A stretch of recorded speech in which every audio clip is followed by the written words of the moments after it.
मैं आपके लिए डेमोक्रेसी यानी लोकतंत्र की वीडियो लेकर आई हूँ। ये सभी के लिए कॉमन वीडियो है और आप सभी लोग ध्यानपूर्वक सुनेंगे एवं समझेंगे और वीडियो को लाइक, शेयर एवं सब्सक्राइब करेंगे। तो आज समझते हैं लोकतंत्र के बारे में। डेमोक्रेसी, जैसा कि हमें पता है कि भारत एक लोकतांत्रिक देश है।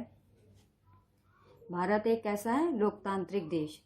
इस लोकतांत्रिक व्यवस्था को पाने के लिए हमने लंबी लड़ाई लड़ी है। संसार में और भी कई देश हैं जहां लोगों ने लोकतंत्र लाने के लिए संघर्ष किए हैं। इसके साथ साथ आपको ये भी पता होना चाहिए कि लोकतंत्र का अर्थ क्या होता है। लोकतंत्र का अर्थ क्या होता है? लोकतंत्र का अर्थ लोगों के पास अपने नेता चुनने की शक्ति है। इसीलिए हम कह सकते हैं कि लोकतंत्र लोगों का ही शासन है। लोकतंत्र को इंग्लिश में डेमोक्रेसी कहते हैं। लोकतंत्र दो शब्दों से मिलकर बना है, लोक और तंत्र। लोक मीन्स जनता और तंत्र मीन्स शासन, यानी जनता का शासन। लोकतंत्र एक ऐसी सरल प्रणाली है जिसमें सभी सर्वोच्च शक्तियां होती हैं, वो वहां की जनता में निहित होती हैं। लोकतंत्र में ऐसी व्यवस्था रहती है कि जनता अपनी मर्जी से सरकार चुन सकती है। लोकतंत्र एक प्रकार की शासन व्यवस्था है जिसमें सभी व्यक्तियों का समान अधिकार होता है। एक अच्छा लोकतंत्र वह है जिसमें राजनीतिक, सामाजिक और न्याय के साथ साथ आर्थिक न्याय की व्यवस्था भी है। देश में यह शासन प्रणाली लोगों के सामाजिक, राजनीतिक तथा धार्मिक स्वतंत्रता प्रदान करती है। और लोकतंत्र एक ऐसी शासन प्रणाली है जिसके अंतर्गत जनता अपनी स्वेच्छा से निर्वाचन में आए हुए किसी भी दल को मत देकर अपना प्रतिनिधि चुन सकते हैं तथा उसकी सत्ता बना सकती है। लोकतंत्र की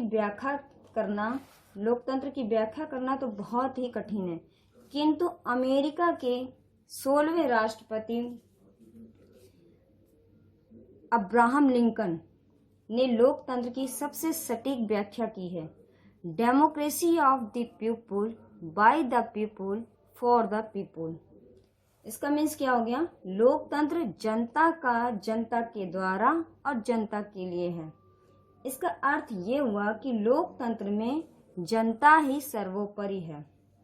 जहां शासन भी जनता है, शासक भी जनता है और माध्यम भी जनता है। लोकतंत्र मानव का एक मूल सिद्धांत भी है, जहां हर व्यक्ति को स्वतंत्र विचार और सम्मान का अधिकार है। आज़ादी के बाद भारत में संसदीय लोकतंत्र प्रणाली को अपनाया था। अतः हमें गर्व है कि भारत दुनिया का सबसे बड़ा लोकतंत्र है और दुनिया में सबसे बेहतरीन फॉर्मेट जो है वो है लोकतंत्र। आइए अब हम समझने की कोशिश करते हैं कि सरकार के लोकतांत्रिक होने का हमारे लिए क्या मतलब है।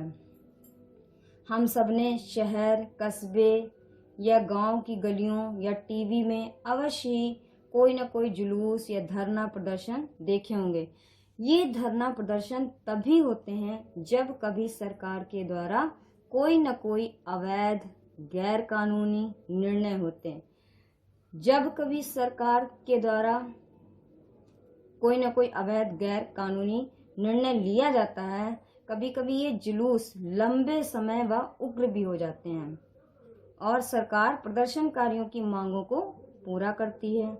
ऐसा इसलिए संभव हो पाता है क्योंकि मेरा देश एक लोकतांत्रिक मंत्र का पालन करता है। इस लोकतांत्रिक सरकार को बनाने में हम लोगों का ही महत्वपूर्ण योगदान होता है।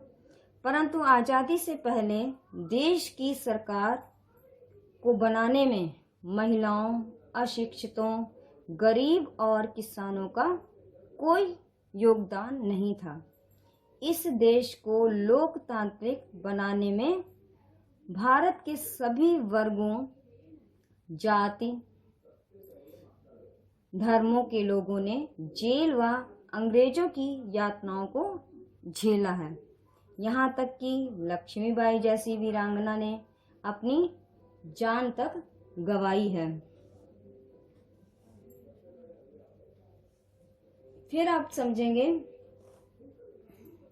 हमारे देश के लोकतंत्र को प्रतिनिधि लोकतंत्र भी कहा जाता है। और प्रतिनिधि लोकतंत्र में लोग सीधे भाग नहीं लेते हैं, बल्कि चुनाव की प्रक्रिया द्वारा अपने प्रतिनिधि को चुनते हैं।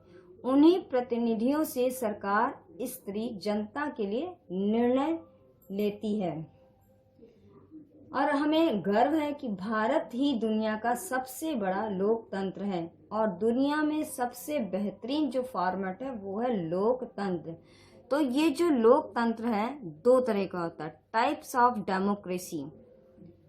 आपका फर्स्ट है डायरेक्ट डेमोक्रेसी, जिसे हम प्रत्यक्ष लोकतंत्र बोलते हैं, और सेकंड है रिप्रेजेंटेटिव डेमोक्रेसी, जिसे हम प्रतिनिधि या अप्रत्यक्ष लोकतंत्र कहते हैं। तो लोकतंत्र प्रणाली के दो मुख्य प्रकार होते हैं, प्रत्यक्ष लोकतंत्र और प्रतिनिधि लोकतंत्र। भले ही दोनों व्यवस्थाएं अलग अलग हैं, लेकिन दोनों में ही जनता की भूमिका महत्वपूर्ण निभाती है। अब आपका है डायरेक्ट डेमोक्रेसी यानी प्रत्यक्ष लोकतंत्र। प्रत्यक्ष लोकतंत्र में जनता की शासन के कामों में सीधी भागीदारी होती है। जनता और शासन के बीच कोई मध्यस्थ यानी नज़दीकी प्रतिनिधि नहीं होता है। जनता सीधे नीतिगत फैसलों पर मतदान करती है। ये लोकतंत्र का सीधा और सरल रूप है। अधिकतर प्रत्यक्ष लोकतंत्र प्रणाली छोटे देश ही अपनाते हैं। बड़े देशों में इस व्यवस्था को लागू करना कठिन कार्य है। अधिक आबादी और बड़े क्षेत्रफल के चलते व्यवस्था के हर फैसले पर जनता का मत लेना असंभव हो जाता है। आपका सेकंड है रिप्रेजेंटेटिव डेमोक्रेसी, जिसे हम बोलेंगे अप्रत्यक्ष या प्रतिनिधि लोकतंत्र। इस व्यवस्था में जनता अपने प्रतिनिधि का चुनाव करती है। चुने हुए प्रतिनिधि सरकार और जनता के बीच मध्यस्थ का यानी नज़दीकी का काम करता है। इसीलिए इस व्यवस्था को अप्रत्यक्ष लोकतंत्र कहते हैं। वर्तमान समय में कुछ ऐसे देश भी हैं जिनकी व्यवस्था में प्रत्यक्ष और प्रतिनिधि लोकतंत्र दोनों का मिश्रण देखने को मिलता है। ऐसी व्यवस्था को सहभागी लोकतंत्र के नाम से पुकारा जाता है। जैसे स्विट्जरलैंड सहभागी लोकतंत्र प्रणाली का उत्तम उदाहरण है। यहाँ जनता अपने प्रतिनिधि को भी चुनती है, जैसे कानूनों के द्वारा व्यवस्था की गतिविधियों में हिस्सा भी ले लेती है।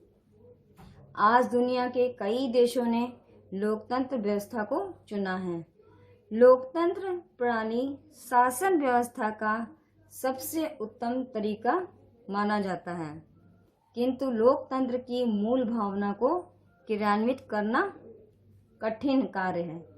प्रत्यक्ष लोकतंत्र तो वैसे भी बड़ी जनसंख्या वाले देशों में नहीं है अपनाया जाता है। अधिकतर देश प्रतिनिधि लोकतंत्र को अपनाते हैं, यानी रिप्रेजेंटेटिव डेमोक्रेसी। अब आपके हैं प्रिंसिपल ऑफ डेमोक्रेसी यानी लोकतंत्र के सिद्धांत। अब लोकतंत्र के सिद्धांत आपके 6 दिए हैं, इसके बारे में भी जानेंगे। फर्स्ट पॉइंट है आपका जनता सर्वोपरि। लोकतंत्र प्रणाली के केंद्र में जनता का हित और जनता के अधिकार होते हैं। जनता अपने शासक का चुनाव स्वयं करती है। प्रत्यक्ष या अप्रत्यक्ष रूप से शासन की डोर जनता के ही हाथों में होती है। फिर आपका सेकंड है बहुमत का सिद्धांत। प्रत्यक्ष लोकतंत्र में जनता बहुमत के सिद्धांत से फैसला करती है। अप्रत्यक्ष लोकतंत्र में बहुत के सिद्धांत पर सरकार का चुनाव होता है। फिर आपका है थर्ड, समानता का अधिकार। इस व्यवस्था की नज़र में सभी एक समान होते हैं। लोकतंत्र प्रणाली में सरकार किसी भी प्रकार का भेदभाव नहीं करती है। फिर आपका 4 पॉइंट है, एक व्यक्ति एक वोट। एक व्यक्ति एक वोट लोकतंत्र का बुनियादी सिद्धांत है। देश के हर नागरिक को वोट देने का अधिकार होता है। फिर नेक्स्ट है आपका लिखित संविधान। इस व्यवस्था को सुचारू रूप से चलाने के लिए देश में लिखित संविधान अपनाया जाता है। संविधान का मान सम्मान और कानून का पालन लोकतंत्र को मजबूत करता है। फिर नेक्स्ट आपका पॉइंट है लास्ट, स्वतंत्र मीडिया।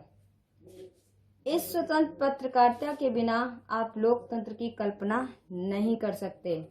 जनता को सही जानकारी पहुंचाना मीडिया का काम है। सरकार को मीडिया के काम में हस्तक्षेप नहीं करना चाहिए। एक डरा हुआ पत्रकार एक मरे हुए नागरिक को जन्म देता है। अब आपका है लोकतंत्र में जनता का अधिकार क्या है। हर लोकतंत्र में जनता के कुछ मूलभूत अधिकार होते हैं। किसी भी दशा में शासन जनता को उसके अधिकारों से वंचित नहीं कर सकती। शासन की जिम्मेदारी है कि जनता के अधिकारों की सुरक्षा करे। इन्हीं अधिकारों को मापदंड समझकर लोकतंत्र की मजबूती को परखा जा सकता है। फिर आपका है मतदान का अधिकार। मतदान किसे बोलते हैं सभी को मालूम है, चलिए समझते हैं इसको भी। लोकतंत्र में जनता को मतदान का अधिकार होता है। एक व्यक्ति एक वोट, अभी आपने सुना था, बुनियादी सिद्धांत है। मतदान करना जनता का अधिकार ही नहीं बल्कि मौलिक कर्तव्य भी है। सरकार की जिम्मेदारी बनती है कि मतदान के लिए जनता को अधिक से अधिक जागरूक करें। अब भारत में आज़ादी से पहले बहुत ही कम लोगों को वोट देने का अधिकार था, अर्थात महिलाओं, गरीबों और किसानों को ये अधिकार प्राप्त नहीं था। परंतु एक बड़े संघर्ष के बाद ऐसा संभव हो पाया कि अब भारत के सभी वयस्क जो 18 वर्ष की आयु पूरी कर चुके हैं, चाहे वो महिलाएं हों, वृद्ध हों, गरीब हों, किसान हों, कोई भी हो, वो अपना मतदान कर सकते हैं। अर्थात हम सभी लोगों के द्वारा चुने गए नेता ही इस लोकतांत्रिक देश में सही गलत निर्णय लेते हैं, जो कि किसी न किसी प्रकार हमारे विचारों से जुड़े होते हैं। अतः हमें ऐसा नेता चुनना है जो इस देश के लिए, राज्य के लिए जन कल्याणकारी निर्णय ले और आप सभी अपने विचारों को मतदान के माध्यम से इस सरकार का हिस्सा बनेंगे। अच्छी निर्णायक सरकार 100% मतदान से ही प्राप्त होती है। तो सभी को ज्ञात है कि देश का हर नेता किसी न किसी तरह हम लोगों के द्वारा ही चुना जाता है। ऐसा चुनावों के माध्यम से ही संभव हो पाता है। चुनाव का समय लोगों के लिए वह घड़ी है जब वे लोकतंत्र में अपनी ताकत को महसूस करते हैं। इस तरह से लोगों का सरकार पर नियंत्रण बना रहता है और वोटिंग में महिलाएं कम ही अपना योगदान दे पाती हैं, क्योंकि वे अपने दैनिक कामों में भी व्यस्त रहती हैं। परंतु उन्हें भी ध्यान रखना चाहिए कि हमारा मत एक अच्छा नेता चुनने में योगदान देता है और वही नेता इस देश के लिए निर्णय लेने के लिए उत्तरदायी होता है। तो अतः सही सरकार बनाने के लिए जरूर अपना मतदान करें। वोट देकर आप भी इस सरकार का एक हिस्सा बन सकें। माई होप अब आपको अवश्य जानकारी हुई होगी कि भारत देश में बनने वाले सारे नेता हमारे ही द्वारा चुने जाते हैं, चाहे वो क्यों ना मुख्यमंत्री जी हों, प्रधानमंत्री जी हों या राष्ट्रपति जी हों।